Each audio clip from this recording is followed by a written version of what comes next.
पहले तो लोगों को पता ही नहीं था कि नदी बचाने का क्या मतलब होता है।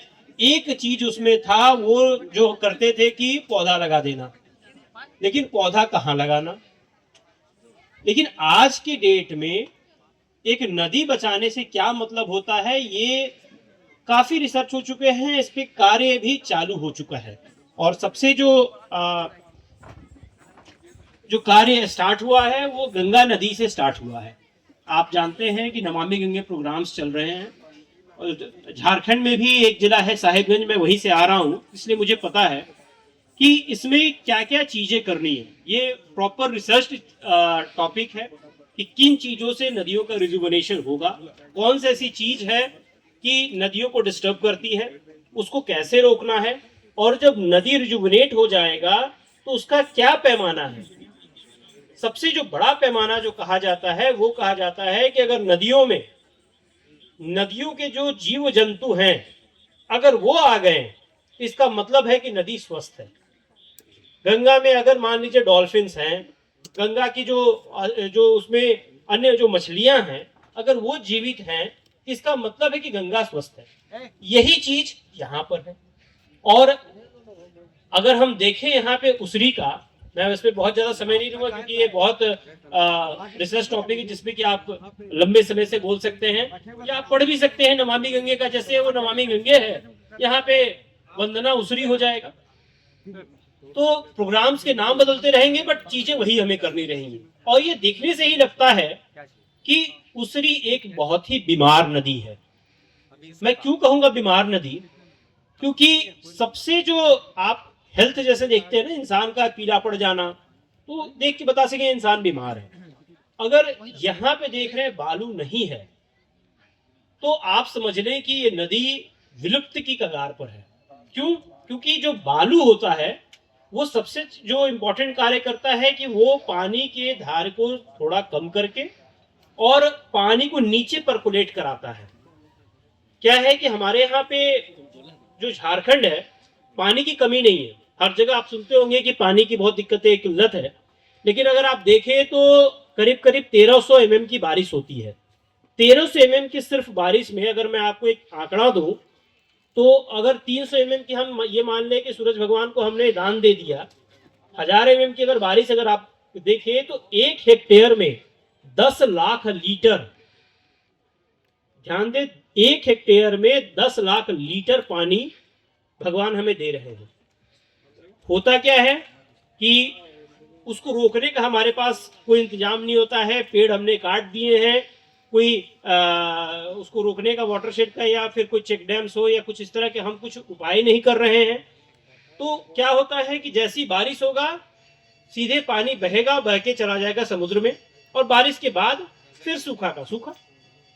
जो रेत है वो यही कार्य करता है कि पानी को कम करता है, उसके धार को वो जमीन के अंदर डाल दे। उससे क्या होगा, जमीन के अंदर पानी चलता जाएगा, और जब बारिश का सीजन खत्म हो जाएगा तो नमी जो है वो देता रहेगा।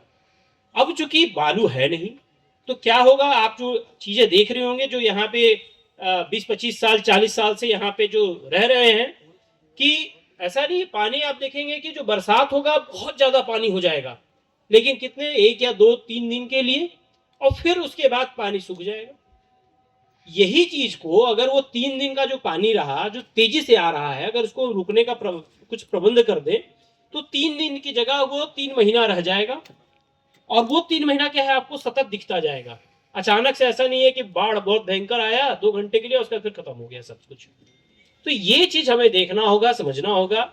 इसका जो बहुत से तरीके हैं नदी के किनारे पेड़ लगाने का, और ऐसा नहीं है कि कोई ये नया टॉपिक है। आप समझे कि जब अंग्रेज भी जब यहाँ पे सर्वे किए, तो नदी की जो पार्ट आप देखेंगे, जैसा कभी बता रहे थे राजेश जी, कि हरमू जो है वो 70 फीट का था, आज वो नाला बन गया।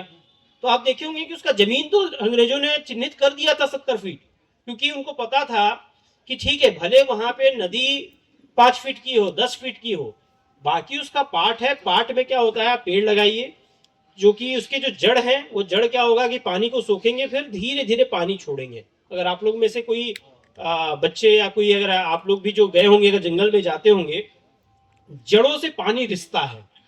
वो दिखने में बहुत कम है, लेकिन आप सोचिए कि यहाँ पे जब करोड़ों पेड़ से वो जो पानी रिश्ता रिश्ता जो होता है वही फिर नदी का रूप देता है। और जितनी ये पठारी नदियां हैं उसी तरह से बनती है।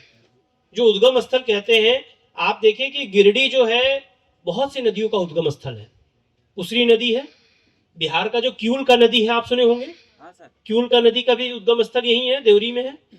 तो इस तरह की बहुत सी नदियों का उद्गम स्थल है। उद्गम स्थल अगर आप जाएंगे तो इनफैक्ट आप अगर अमरकंटक जाएं, सोन बहुत बड़ी नदी है, जब सोन को आप देखेंगे तो पता ही नहीं चलेगा नर्मदा इतनी बड़ी नदी है। जब आप उद्गम स्थल पे जाएंगे तो एक छोटा सा कुंड रहेगा, उसी कुंड से रिसेगा पानी।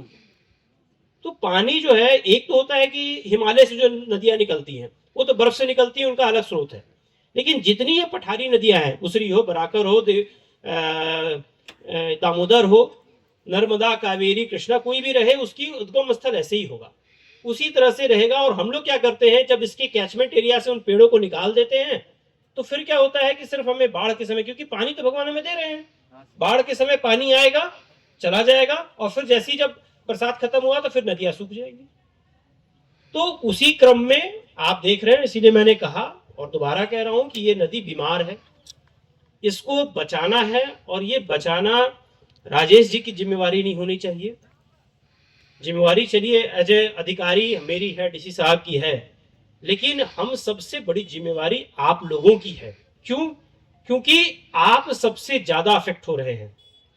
ठीक है, हम अपने जिम्मेवारी का निर्वहन करेंगे, डीसी साहब भी इसमें हैं, आगे बढ़ के वो इसमें प्रतिभागी, उसमें सहभागी बन रहे हैं। लेकिन डीसी साहब 3 साल के लिए, 4 साल के लिए, हम भी 3 साल 4 साल, हम यहां से चले जाएंगे।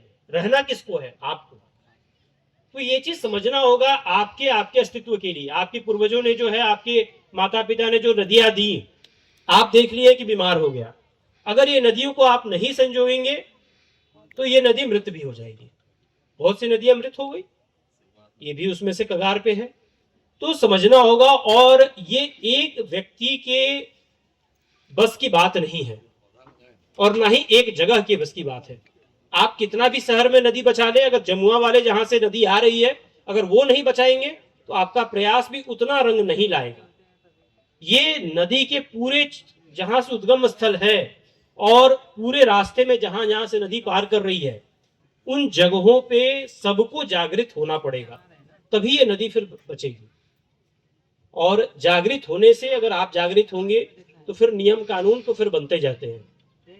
नमामि गंगे में गंगा एक्ट बन गया, जब लोग जागृत हुए, जब उसके किनारे कि नहीं बचाना है, बचाना है। आज से नहीं, गंगा को बचाने का जो आप कह रहे हैं, उसरी बचाओ का, जैसे आप आज बात कर रहे हैं, गंगा बचाओ का चल रहा था, गंगा एक्शन प्लान एक चलता था, 1980 से चल रहा है। तो अगर हिस्ट्री देखे तो धीरे धीरे क्या हुआ कि गंगा के क्षेत्र में लोगों में जागरूकता आई और बचाने के लिए आज गंगा एक्ट बन गया कि ठीक है, लोगों में जागरूकता भी आएगी, कुछ लोग उसमें बदमाश भी होंगे, उनके लिए डंडा चलाने के लिए एक्ट रहता है, लेकिन पहले आपको जागरूक होना पड़ेगा।